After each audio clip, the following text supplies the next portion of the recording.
quwwata illa billah. Amma ba'du. Faqala Allah ta'ala fi kitabil karim. A'udzu billahi minasyaitonir rajim. Bismillahirrahmanirrahim. Wa may yarju liqa'a rabbih falya'mal amalan shalihan wa la yusyrik bi'ibadati rabbih ahada. Wa qala Nabi sallallahu alaihi wasallam,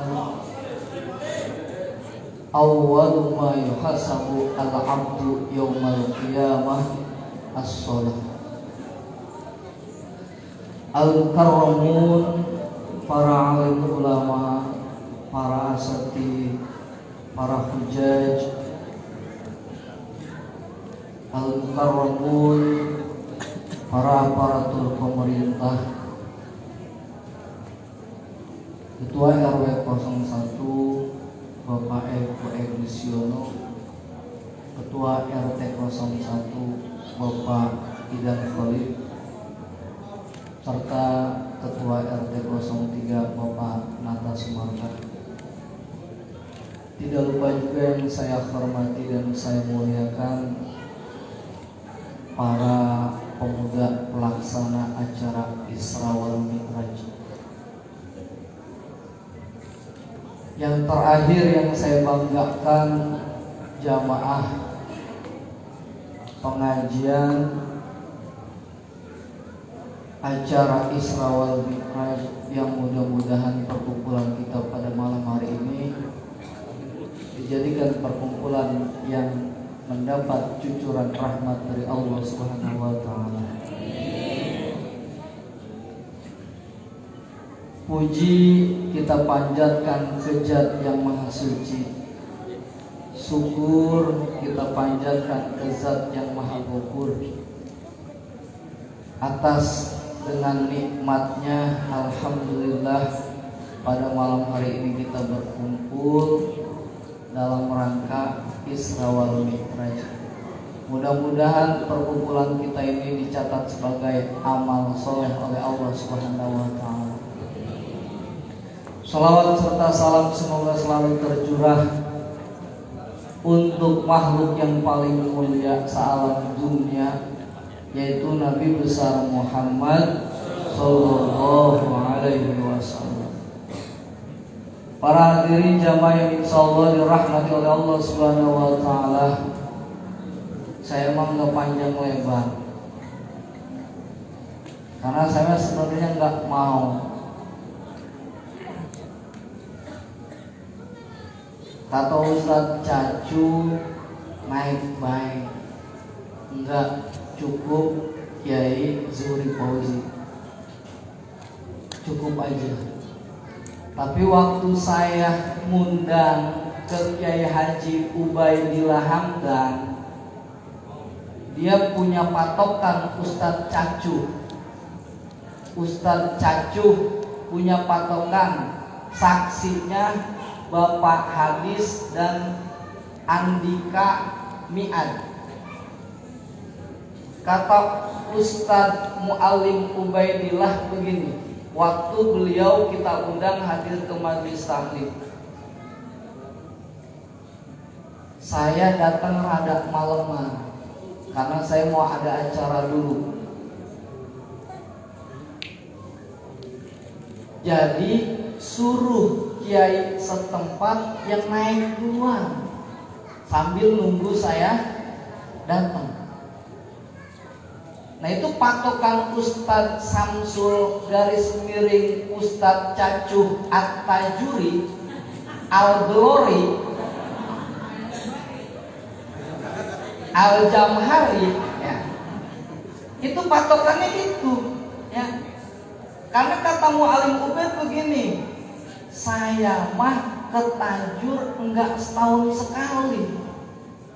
Ari kiai di situ, ustadz di situ, ibaratnya mah yang mupuk dia, yang nanam dia, yang ngerawat dia. Kalau saya datang ke majelis, saya mah cuma tinggal nyirah.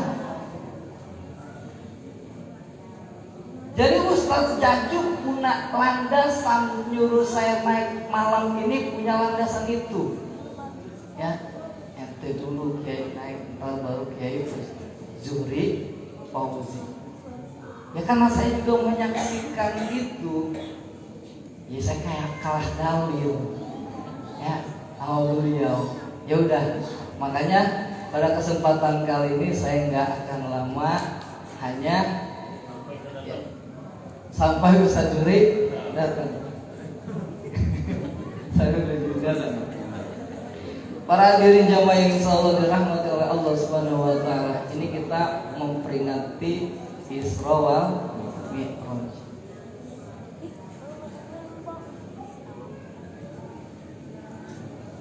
Isra wal Mi'raj Pak diceritakan itu punya resiko. Punya resiko. Sekarang saya tanya para hadirin ibu-ibu dan bapak jamaah bapak-bapak, Bapak setuju nggak setiap pekerjaan itu punya resiko? Setuju nggak? Setuju? Oke. Kalau memang Bapak setuju, sebagai saya mubalik atau siapapun itu mubalik yang kerjaannya atau dibilang mubalik tukang menyampaikan tabligh, setuju nggak kalau memang dia kita katakan punya resiko? Punya resiko nggak tukang mubalik? Punya. Menceritakan Isra Mi'raj resikonya berat Pak.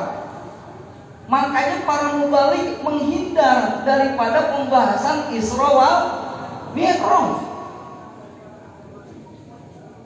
Yang dibahas oleh mubalik hikmah Isra Mi'raj. Yang dibahas oleh mubalik motif daripada Isra Mi'raj. Yang dibahas oleh para mubalik bla bla bla. Karena apa?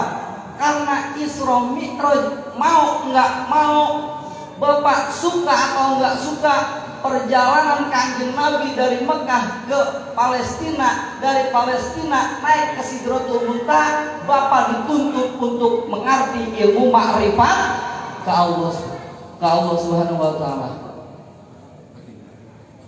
Dan itu yang bisa menceritakan Isra wal Mi'raj adalah orang yang punya pengalaman ruhani. Nggak bisa orang menceritakan Isra Mi'raj hanya makom di alam dunia. Karena kejadian Isra Mi'raj kejadiannya bukan di alam dunia.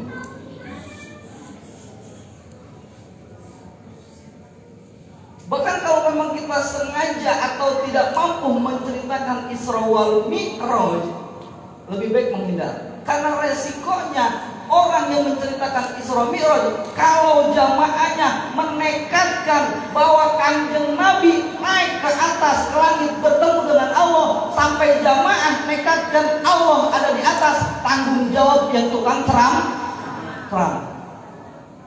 Berarti memujasimahkan jamaah yang hadir. Itu resiko Pak. Resiko daripada yang menceritakan Isra wal Mi'raj. Makanya para kiai, para ini menghindar untuk menceritakan Isra wal Mi'raj. Karena yang bisa menceritakan Isra wal Mi'raj adalah orang yang punya spiritual khusus ke alam sana. Isra wal Mi'raj itu aneh dan tidak bisa keotakan. Isra Mi'raj itu hanya bisa dipercaya oleh melalui iman. Karena dengan motif-motif atau di background Isra Mi'raj kita sering tampil dengan peringatan Isra Mi'raj, marilah kita tingkatkan keimanan dan ketakwaan. Pasti bahasanya meningkatkan keimanan. Jadi harus percaya dengan Isra Mi'raj. Bagaimana bisa percaya ke Isra Mi'raj kalau memang orang tersebut enggak pernah melakukan perjalanan rohani. Nggak bisa orang pakai pengetahuan otaknya, nggak bisa untuk memahami ayat subhanalladzi asra bi abdihi lailan minal masjidil haram ilal masjidil aqsa. Nggak bisa. Dan itu bisa dicerna oleh hati. Jadi perjalanan Kanjeng Nabi itu bukan di alam dunia. Perjalanan Kanjeng Nabi itu di alamnya orang yang enggak tahu atau enggak sampai ke alam sana enggak bakal mampu menceritakan Isra wal Mi'raj. Karena Kanjeng Nabi berjalan di alam malakut, di alam malakut Jabarut, alam Jabarut, roh-roh kusuan kokosan au adna, sampai ke alam lahut, ke Sidratul Muntaha. Buktinya mana? Bahwa Kanjeng Nabi itu berjalannya bukan di alam dunia. Buktinya Kanjeng Nabi diiringi oleh malaikat Jibril. Ari malaikat Jibril mah bukan bangsa manusia, Pak. Malaikat Jibril mah bukan dari bangsa manusia. Sedangkan kalau malaikat turun ke alam dunia, maka malaikat wajib berbentuk manusia. Kaharti. Jadi Kanjeng Nabi berjalannya bukan di alam dunia. Dari Masjidil Haram ke Masjidil Aqsa itu adanya di alam misal. Alam dunia ini dibagi dua. Pertama alam dunia hissi zohir. Kedua ada alam dunia hissi batin. Kalau alam dunia hissi batin, hissi zohir, seperti yang sekarang kita laksanakan ini hissi zohir. Kelihatan saya pakai baju warna hitam, saya pakai warung warna putih, saya pakai peci warna hitam. Itu hisi dohir. Nah kalau memang hisi batin ya nggak kelihatan. Hisi batin naik dari alam dunia, hisi batinnya alam jiwa. Nah Kanjeng Nabi Isra wal Mi'raj itu bukan di alam dunia. Makanya ikhtilaf para ulama sampai kita kaji ilmu apa tuh dalam Qissatul Mi'raj, ada bahasa perdebatan antara ulama mana yang benar Kanjeng Nabi Isra wal Mi'raj make jasadnya apa ruhnya. Ada yang mengatakan, oh Kanjeng Nabi Isra wal Mi'raj jasad dan ruhnya. Kanjeng Nabi, ada yang mengatakan Kanjeng Nabi Isra wal Mi'raj hanya ruhnya doang. Ada dua pendapat. Tapi dua-duanya benar kalau memang orang yang bisa mengartikannya. Jasad Kanjeng Nabi dan ruhnya benar Isra wal Mi'raj, tapi jasadnya bukan jasad bangsa jasmani. Tapi yang dipakai sama Kanjeng Nabi buat perjalanan Isra wal Mi'raj, jasadnya adalah jasad bangsa nurani. Segini juga kita punya jasad bangsa nurani. Saya tanya, Pak Wialka pernah mimpi nggak? Pernah. Contoh aja, Pak Wialka mimpi tidurnya di kamar sini, di Tajur, mimpinya adanya di Mekah. Mimpi. Yang sekarang saya tanya, yang di Mekah itu, yang di alam mimpi, itu jasad apa? Pernah mimpi nggak? Hah? Pernah. Kanjeng Nabi berangkat Isra wal Mi'raj. Oh berarti Kanjeng Nabi mimpi. Bukan mimpi Kanjeng Nabi. Ngan jasmani yang dipakai oleh Kanjeng Nabi Isra wal Mi'raj, jasmaninya jasmani bangsa nurani. Yang biasa kalau kita ketemu suka ketemu di mimpi. Itu jasmani yang dipakai oleh kanjeng Nabi. Allahumma sholli ala nuril anwar. Itu jasmani itu yang dipakai oleh kanjeng Nabi untuk berjalan melaksanakan perjalanan Isra wal Mi'raj.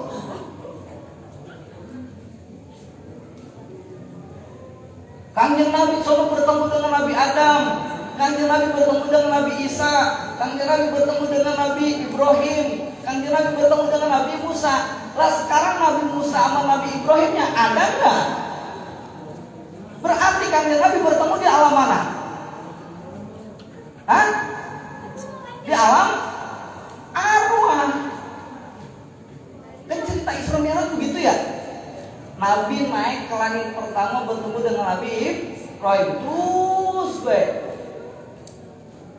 Nah sekarang itu kanjeng Nabi bertemu dengan Nabi Ibrahim. Ibrahim zaman udah lalu, udah nggak ada, tapi masih bertemu dengan Nabi Muhammad waktu Isra wal Mi'raj, masih ketemu. Jasmaninya yang dipakai jasmani mana? Jasmani bangsa nurani. Makanya kalau memang ngaji Isra Mi'raj diceritakannya hanya sebatas nggak arti. Ya. Jadi kanjeng Nabi Isra wal Mi'raj dari Mekah ke Masjidil Haram, dari Masjidil Haram naik ke Sidratul Muntaha itu melalui memakai jasmani dan ruhani. Jasmaninya jasmani bangsa nur. Ya. Kalau jasmani bangsa nur mah itu yang biasa, kalau sekarang orang biasa sekarang kita ini adalah jasmani yang biasa kita suka mimpi. Mimpi juga ada dua. Satu ada masuk ke alam misal, kedua mimpi ada yang masuk ke alam jin. Kalau Bapak Suedi Edisiono mimpi di udang-udang pula hitam, mimpi padahal mimpi. Pernah nggak Pak? Pernah mimpi di udang-udang pula? Pernah mimpi berantem nggak? Pernah? Pernah mimpi ketemu setan nggak? Itu kan jasmani kita mati tidur, tapi di sono melek, kita lagi berantem. Kita lagi berantem sama mula, kita berantem lagi sama supir metro misal ini mah. Nah itu jasmani yang mana? Jasmani kita lagi tidur. Itu jasmani bangsa nurani. Itu yang dipakai. Nah entar Pak, jasmani yang itu yang bakal punya tanggung jawab. Yang di alam kubur juga bukan jasmani yang dipendam, yang disiksa, tapi jasmani bangsa nurani. Logikanya begini, kalau memang Bapak percaya ada siksa kubur, digebugin sama malaikat di dalam kubur, sekarang saya tanya, gimana Bani Adam, turunan cucu Nabi Adam yang mati jasadnya orang ketemu nyemplung ke laut?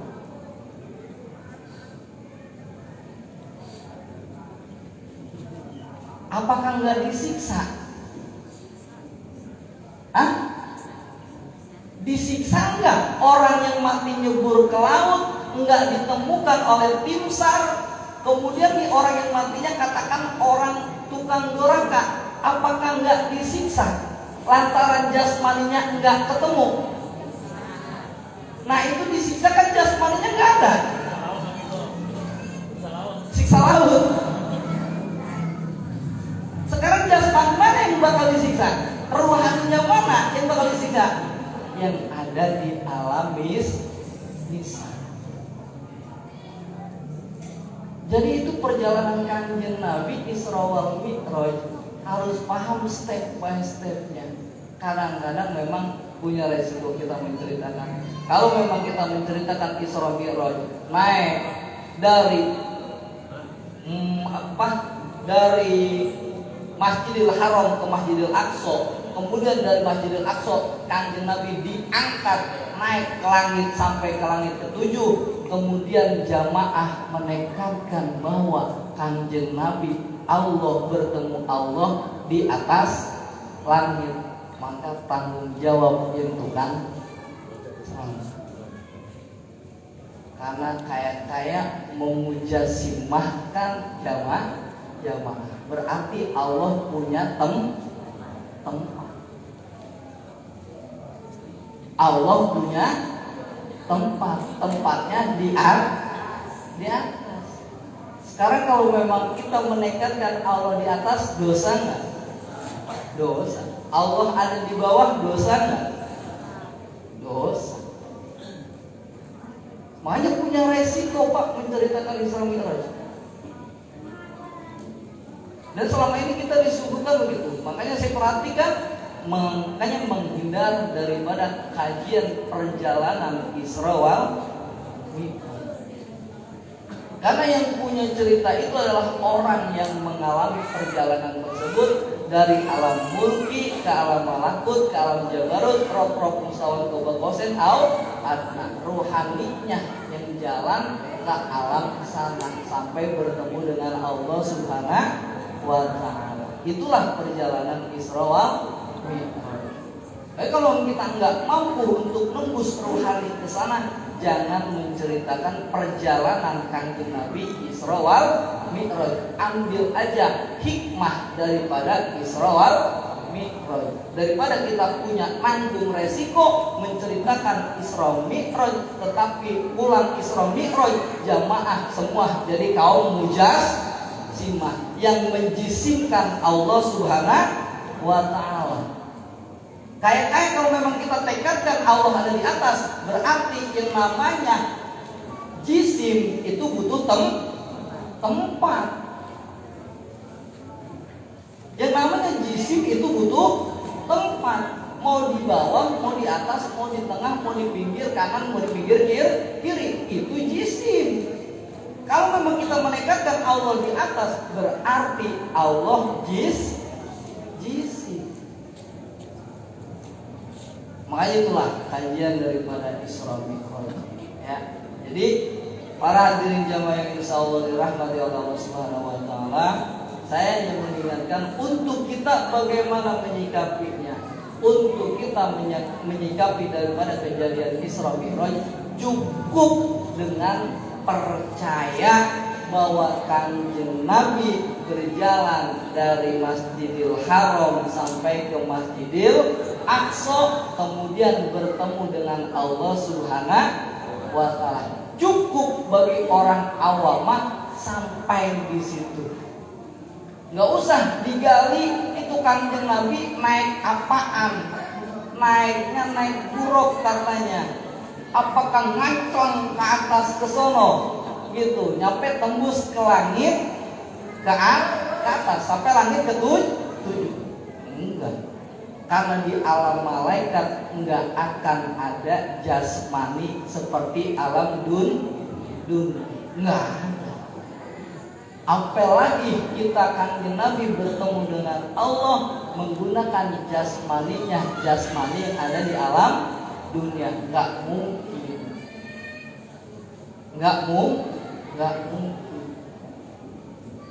Nah itulah ceritaan daripada Isra wal Mi'raj. Ya, jadi kita manih yang merayakan cukup percaya dengan kejadian Isra wal Mi'raj. Jangan pengen lebih tahu ke sana, karena memang yang lebih tahu ke sana adalah orang yang mendalami, yang melakukan tirakat atau khalwat, disertai dengan ilmunya, dituntun oleh gurunya. Itulah yang bisa melakukan perjalanan Isra wal Mi'raj. Isra wal Mi'raj itu tuntunan Kanjeng Nabi. Sekarang ada keterangan yang menyatakan setiap perkara yang dikerjakan oleh Kanjeng Nabi, atau perkara yang diucapkan oleh Kanjeng Nabi, atau perkara yang diantep oleh Kanjeng Nabi, itu menjadi landasan hukum. Ya, Kanjeng Nabi mah simbol Allah. Setiap perkara yang dikerjakan oleh Kanjeng Nabi itu jadi landasan hukum. Nah sekarang Kanjeng Nabi di Isra wal Mi'rajkan, diisrokan oleh Allah Subhanahu wa taala, berarti nuntun umat untuk melakukan Isra. Berarti umat juga dianjurkan untuk melakukan Isra. Ya, dianjurkan untuk bertemu dengan Allah Subhanahu wa taala. Betul, dengan bertemu dengan Allah Subhanahu wa taala. Bisa manusia sekarang bertemu dengan Allah? Bisa. Ya buktinya Kanjeng Nabi Isra Mi'raj bertemu dengan Allah bukan dalam konteks Kanjeng Nabi sudah wafat. Kanjeng Nabi bertemu dengan Allah dalam konteks Kanjeng Nabi umur usia 52 tahun. Konteksnya Kanjeng Nabi masih dalam keadaan hidup. Sekarang bacaan ayat wa may yarju liqa'a rabbih falyamal amalan sholihan. Wa may yarju, barang siapa yang ngarep-ngarep liqa'a rabbih, bertemu kepada Tuhannya, falyamal amalan sholihan, maka kudu beramal soleh, wala yusyrik, dan jangan pernah musyrik, ya, bi ibadati rabbih ahad. Itu konteks ayat itu. Al-Kahfi ayat terakhir itu kan menunjukkan bertemu kepada Allah. Apakah bertemu kepada Allah nungguin mati? Orang mati juga belum tentu ketemu Allah, Pak. Orang mati juga belum tentu ketemu Allah. Ya orang mati mah yang dihadapinya munkar mati. Tapi orang yang hidup bisa bertemu Allah. Mana dalilnya bisa bertemu Allah orang hidup? Kanjeng Nabi nyontoin dengan kelakuan Isra wal Mi'raj. Kanjeng Nabi Isra wal Mi'raj bertemu dengan Allah. Kanjeng Nabi udah wafat apa masih hidup? Masih hidup. Berarti manusia di bawah Kanjeng Nabi itu dituntun oleh Kanjeng Nabi bahwa bisa bertemu dengan Allah dalam konteks masih dalam keadaan hidup. Makanya orang-orang yang bisa bertemu kepada Allah Subhanahu wa taala itu pangkatnya al-arif billah. Orang-orang yang makrifat kepada Allah Subhanahu wa taala. Orang yang makrifat kepada Allah Subhanahu wa taala, kenal kepada Allah Subhanahu wa taala. Kalau kita mah kenal ke Allah ngan ukur tulisan alif lam ha, dibacanya Allah, baru sampai segitu, ya. Baru disampai alif lam ha, Allahu Akbar, Allah Maha Agung. Tulisannya tuh Allah, tulisannya begitu. Ya Allah mah bukan tulisan, ya Allah mah bukan lafaz, itu mah nama dengan apa dinamakan Allah, zat yang dinamakan Allah. Nah, para hadirin jamaah insyaallah dirahmati oleh Allah Subhanahu wa taala.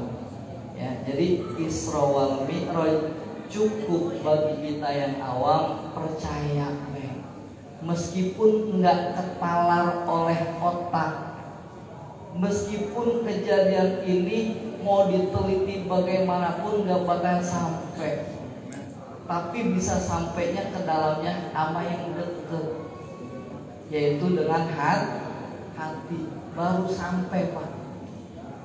Ya, baru sampai. Makanya melihara hati itu penting. Ya. Jadi yang bisa nemuin Allah tuh qalbu sejeronya kolbu ada ruhu, sedalamnya ruh itu ada sir.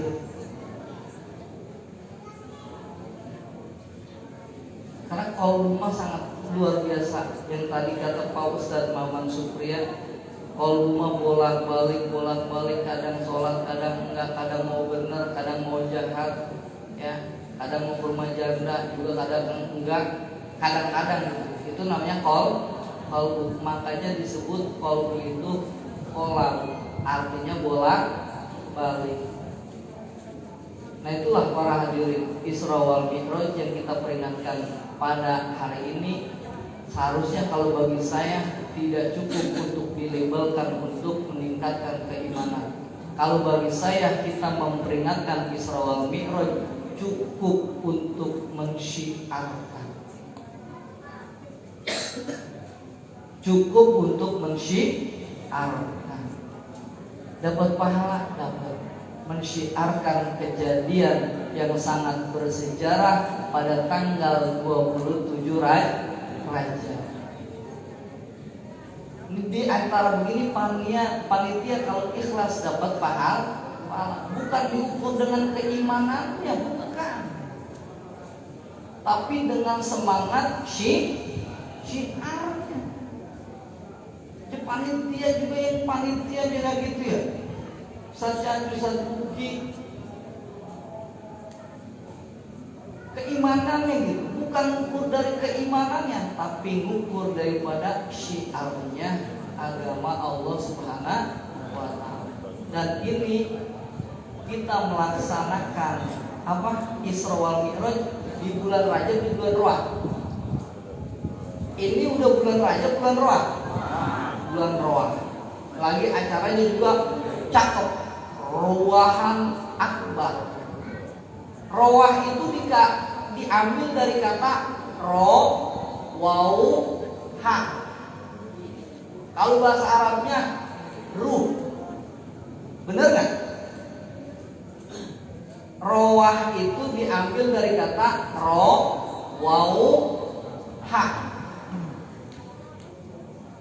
Kalau kita sakalin ruh, kan orang Betawi ngomongnya roah. Roah.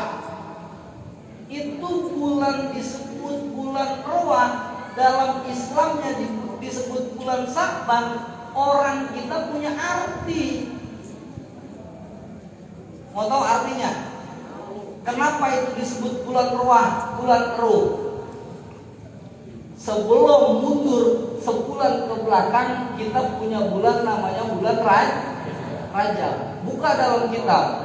Bulan Rajab pangkatnya tathirul badan. Waktunya mensucikan badan. Masuk ke balap kepada bulan habis Rajab apa? Roah. Masuk kepada bulan Ruh. Dalam kitab itu ditulis tathirul qalbi atau tathirul ruh, mensucikan hati. Jadi bulan Rajab diwadokkan untuk mensucikan badan, bulan Roah diwadokkan, dipernahkan untuk mensucikan hati. Masuk ke dalam bulan Ramadan, makanya bulan Ramadan dinamai dengan bulan suci Ramadan. Keharti bulan Ramadan hanya bisa karena dia pangkatnya suci, nggak bisa dimasukin ama yang kotor. Karena kita sudah dipernahkan oleh para ulama, bahkan Kanjeng Nabi, bulan Rajab jadi tathirul badan, mensucikan badan. Biasanya kita Rajab suka istighfar. Bulan Roah mensucikan hati. Ayo yang lagi masih pada punya unek-unek, yang lagi masih pada marahan, bulan ini untuk mensucikan hati. Maafin orang yang punya salah. Ini bulan waktunya nih, bulan Roah mensucikan hati. seberapa besar apapun itu dosa dia kepada kita, kalau bisa maafin di bulan Ramadan. Entar kita masuk ke dalam bulan suci Ramadan, jasmani kita atau badan kita udah diistighfaran. Masuk ke dalam bulan Sa'ban, bulan roh kita atau qalbu kita udah disucikan. Manusia itu sudah menjadi badannya suci, qalbunya suci, baru masuk bulan Ramadan. Makanya bulan suci Ramadan disebutnya bulan suci. Lah kalau memang badannya masih kotor, rohnya atau qalbunya masih kotor, ya orang diterima sama bulan Ramadan. Karena bulan Ramadan mah adalah bulan suci. Kalau tempat suci kudu dimasukin juga sama yang suci. Masjid Turun Iwan nih, Masjid Turun Iwan kalau memang udah di keramik atau udah di mana namanya ini? Di keramik, jangan masuk pakai sendal. Jangan masuk kaki belopotan. Suciin dulu noh di kamar mandi baru boleh masuk karena ini tempat suci. Dan kalau memang kita mau masuk bulan Ramadan, makanya kemarin pas waktu malam nisfu Sa'ban itu status WA dari ujung Bogor, ujung Tasik nyampe ujung rumah Ustaz Samsul, itu statusnya malam nisfu Sa'ban, mohon maaf lahir batin. RT Audit statusnya apa RT Audit ya? Semua saya udah maafin ya. Pokoknya semua bikin status mohon maaf. Benar begitu, benar. Saya akui benar. Saya gak melarang bikin status di bulan Sa'ban mohon maaf lahir batin. Emang udah waktunya di malam nisfu Sa'ban atau memasuki bulan Ramadan itu dipernahkan untuk mensucikan qalbu. Makanya para ulama, para wali-wali Allah Subhanahu wa taala setelah dia bulan Syawal, Afid, Haji, Muharram, Safar, Mulud, Silmulud, ya, Jumadil awal, Jumadil akhir, Rajab, Rowah, Puasa. Makanya disebutnya bulan Syawal mah bulan rugi. Disebutnya bulan rugi. Nah itu kejadiannya pas seperti itu. Trek-trekannya seperti itu. Kita udah dipersiapkan oleh Allah kalau mau masuk bulan Ramadan, tadkhirul badan, perbanyak baca istighfar. Kemarin tuh dari tanggal 1 Rajab sampai tanggal 10 istighfarnya gimana Bu? Dari tanggal 1 sampai tanggal 10 istighfarnya gimana?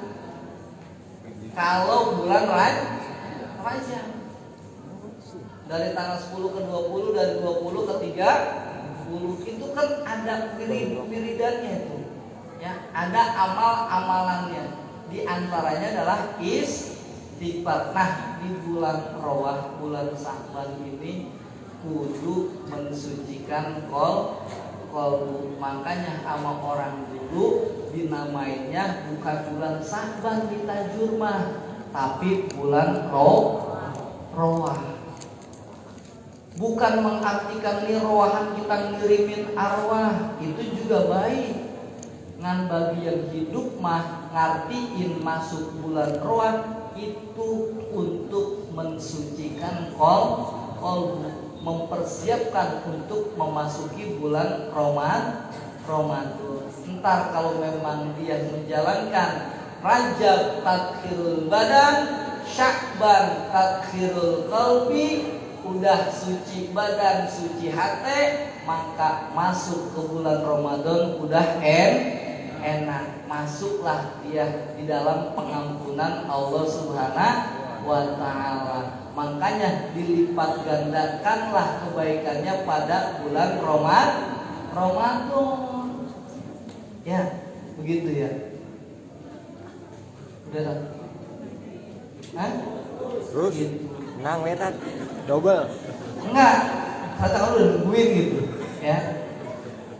Jadi itu trek-trekan yang harus kita tahu, ya. Entar maaf-maafan baru minal aidin wal faizin, lebaran. Ya, lebaran itu bebas dari dosa per dosa. Nah itulah para hadirin jamaah yang insyaallah dirahmati oleh Allah Subhanahu wa taala. Jadi Isra wal Mi'raj ada yang menceritakan tentang hikmahnya, ada yang menceritakan tentang motifnya, ada yang menceritakan perjalanannya. Dan yang paling sulit, yang punya resiko besar menceritakan Isra wal Mi'raj adalah menceritakan perjalanannya Isra wal Mi'raj. Karena perjalanannya itu bukan bisa dipercaya oleh otak, bisa dimaknain oleh kecerdasan, tidak, tetapi bisa dimaknakan perjalanan Kanjeng Nabi dengan keyakinan. Kalau memang kita nggak mampu untuk nembus ke arah sana perjalanan Kanjeng Nabi, maka kita sebagai umat muslim hanya cukup percaya bahwa Kanjeng Nabi di Isra dan dimi'rajkan oleh Allah Subhanahu wa taala. Alhamdulillah, penceramah kita telah datang. Ya, selamat datang Kiai Zuri Poji SAG. Mungkin karena waktu juga sudah terlalu malam,